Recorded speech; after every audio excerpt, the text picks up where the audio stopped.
Hello అందరికీ. నా ప్లేట్లో ఏంటో చూస్తున్నారా? ఇడ్లీ సాంబార్ కొబ్బరికాయ చట్నీ. మీలో ఎంతమంది ఇడ్లీ సాంబార్ ఫేవరెట్స్ ఉన్నారు? సూపర్ ఉంటుంది కదా. నేను ఇడ్లీలో నెయ్యి పోసుకున్నాను వేడివేడిగా. చూడండి, ఒక్కొక్క ఇడ్లీ మీద వేడివేడిగా నెయ్యి పోసుకున్నాను.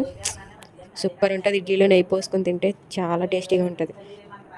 మీరు కూడా ఇలా నెయ్యి పోసుకొని తినండి, ట్రై చేయండి ఈ టేస్ట్ కూడా. అండ్ ఇడ్లీలో కొబ్బరికాయ చట్నీ అయితే చాలా చాలా టేస్ట్గా ఉంటుంది, చాలా బాగుంటుంది. ఇడ్లీ కొబ్బరికాయ చట్నీ టేస్ట్ అయితే చాలా బాగుంది, చాలా చాలా టేస్ట్గా ఉంది. సూపర్ ఉంది. నెక్స్ట్ సాంబార్ ఇడ్లీ కూడా ట్రై చేసేద్దాం. ఈ వీడియో మీకు నచ్చినట్లయితే ఒక లైక్ చేయండి, నా ఛానల్ని సబ్స్క్రైబ్ చేసుకోండి ఫ్రెండ్స్.